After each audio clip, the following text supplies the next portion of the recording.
बिस्मिल्लाहिर्रहमानिर्रहीम। आज हम थ्योरम 14.3 पढ़ेंगे, जिसमें हमारे पास स्टेटमेंट है कुछ इस तरह: the internal bisector of an angle of a triangle, कि एक ट्राइंगल के the internal bisector of an angle of a triangle, यानी एक ट्राइंगल के एक एंगल का अंदरूना बाइसेक्टर, ये हमारे पास गिवन है।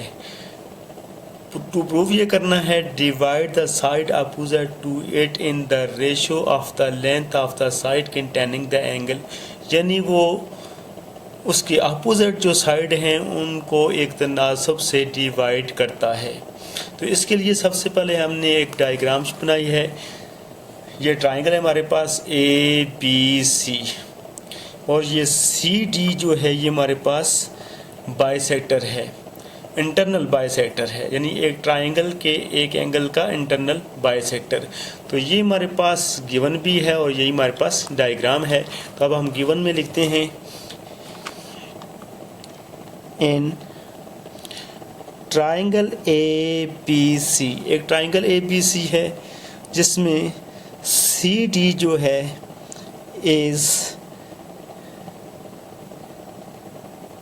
बाइसेक्टर ऑफ एंगल C, जो एंगल C का बाइसेक्ट है, and meet BC at AB,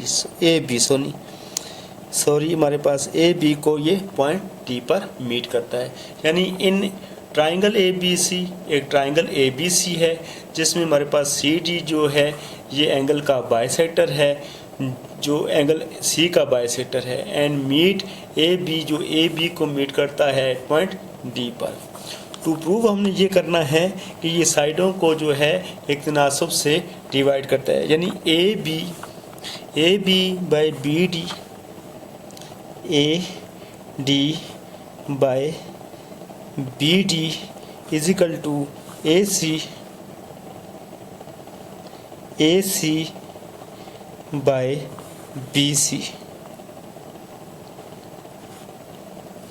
और इसकी कंस्ट्रक्शन हमारे पास कुछ इस तरह है: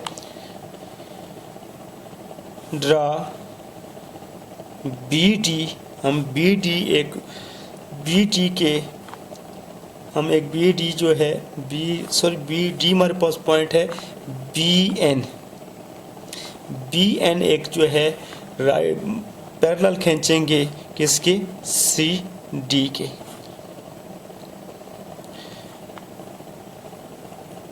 विच मीट AC एट N, जो AC को N पर मीट करता है। आइए जी कंस्ट्रक्शन करते हैं। कंस्ट्रक्शन में हमने लिखा कि BD एक लाइन खींचेंगे,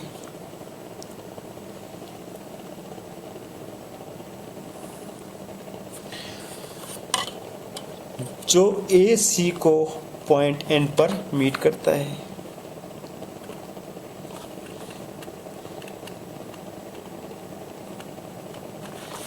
जो AC लाइन को पॉइंट N पर मीट करता है। इस तरह हमारे पास ये एंगल 3 और ये एंगल 4 हासिल होता है।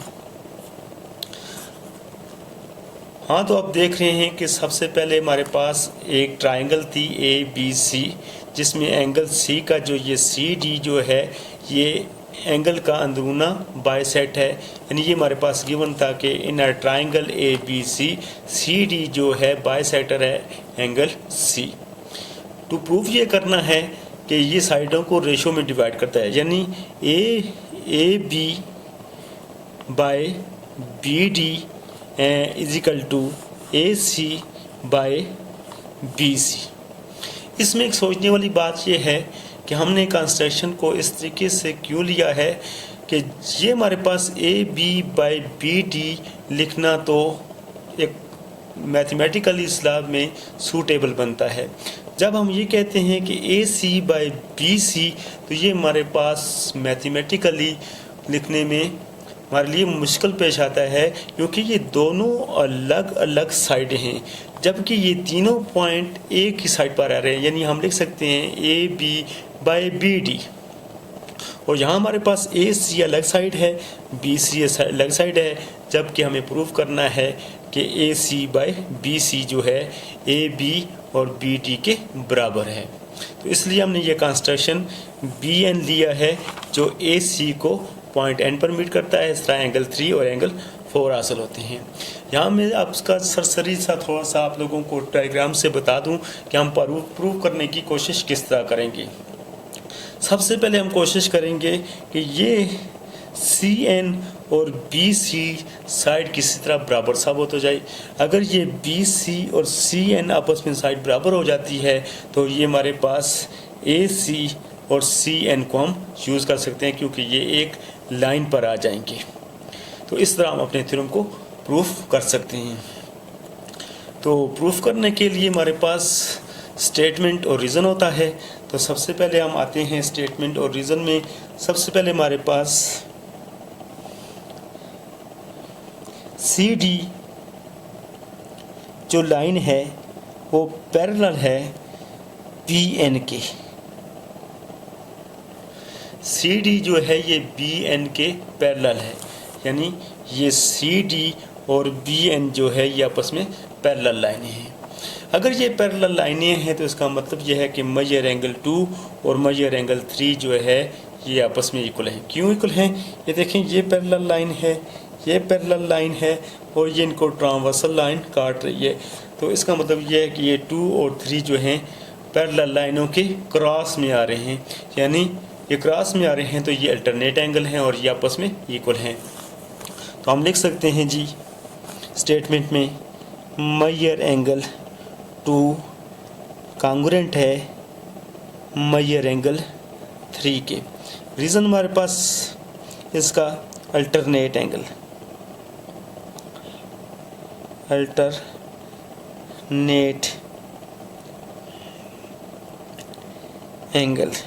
ये अल्टरनेट एंगल है। जिस तरह हमारे पास ये 3 और 2 आपस में बराबर हैं, इस तरह ये हमारे पास 1 और 4 बराबर हैं, और ये 1 और 4 जो हैं ये क्रॉसपाउंडिंग एंगल हैं।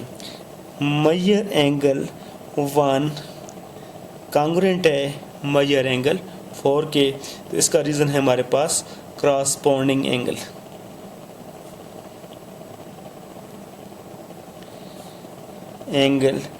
ऑफ पैरेलल लाइंस भी लिख सकते हैं साथ। जबकि हमें ये मालूम है कि मेजर एंगल 1 कांग्रुएंट है मेजर एंगल 2 के, तो ये हमारे पास गिवन है। क्योंकि जब भी किसी एंगल का बाइसेक्ट लिया जाता है वहाँ पर ये दोनों एंगल बने हैं 1 और 2, और ये दोनों आपस में बराबर होते हैं। तो हम ये लिख सकते हैं कि मेजर एंगल 1 और 2 आपस में बराबर हैं। अब गौर से देखें जी, मेजर एंगल 2 जो है 3 के बराबर है, 1 जो है वो 4 के बराबर है, और 1 और 2 आपस में बराबर हैं। लिहाजा ये हमारे पास मेजर एंगल 3 और 4 भी बराबर है। क्यों? 2 जो है मेजर एंगल 3 के बराबर है, मेजर एंगल 1 जो है 4 के बराबर है, और 1 और 2 आपस में बराबर हैं। इस तरह मेजर एंगल 3 और 4 भी आपस में बराबर हैं। तो हम लिख सकते हैं जी मेजर एंगल 3 कांग्रुएंट है मेजर एंगल 4 के। रीज़न है इसका हमारे पास ट्रांजिटिव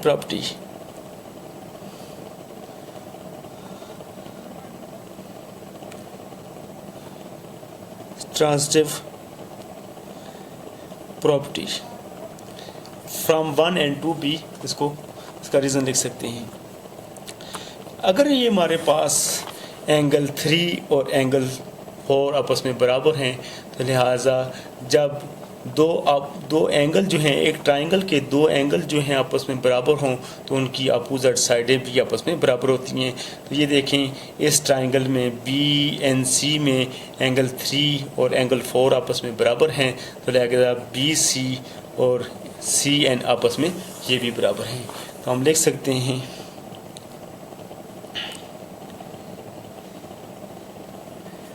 BC कांग्रुएंट है CN की, यानी ये दोनों आपस में बराबर हैं। इसका रीज़न हमारे पास opposite sides of congruent angle, यानी एंगल आपस में कॉन्ग्रुएंट हैं तो उनकी अपोजिट साइड भी आपस में कॉन्ग्रुएंट होंगे।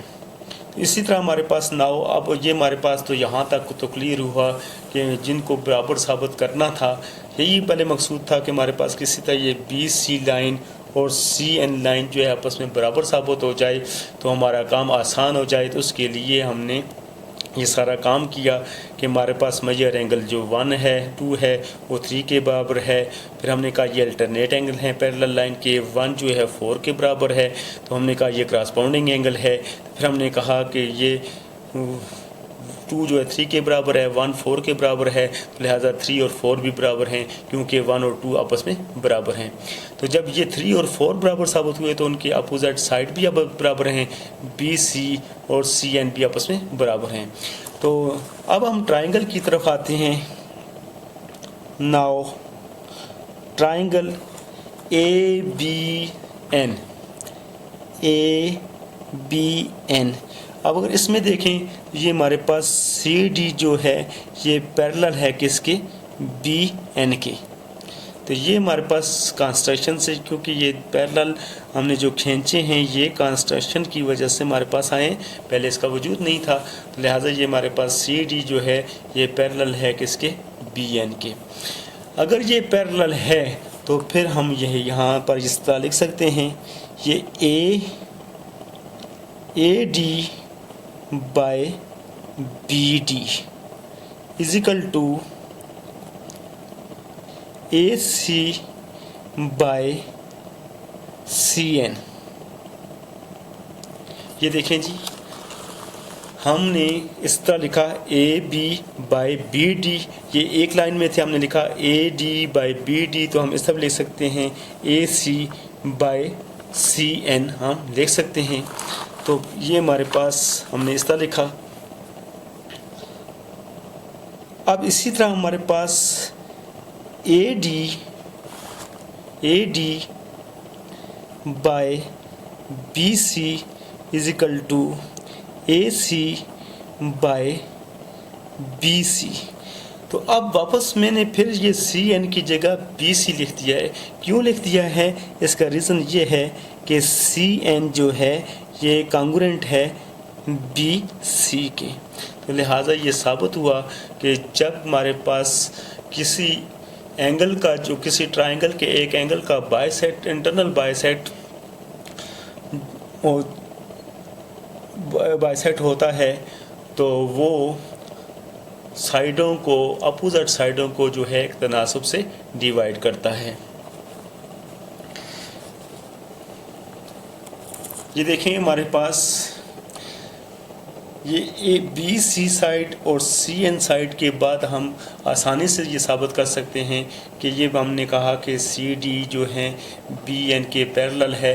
अगर ये पैरेलल है तो फिर कहने में हम बेहक बेजान है कि AD by BD is equal to AC by CN। फिर दोबारा हम इसको इस तरह भी लिख सकते हैं कि AD by BD is equal to AC by BC।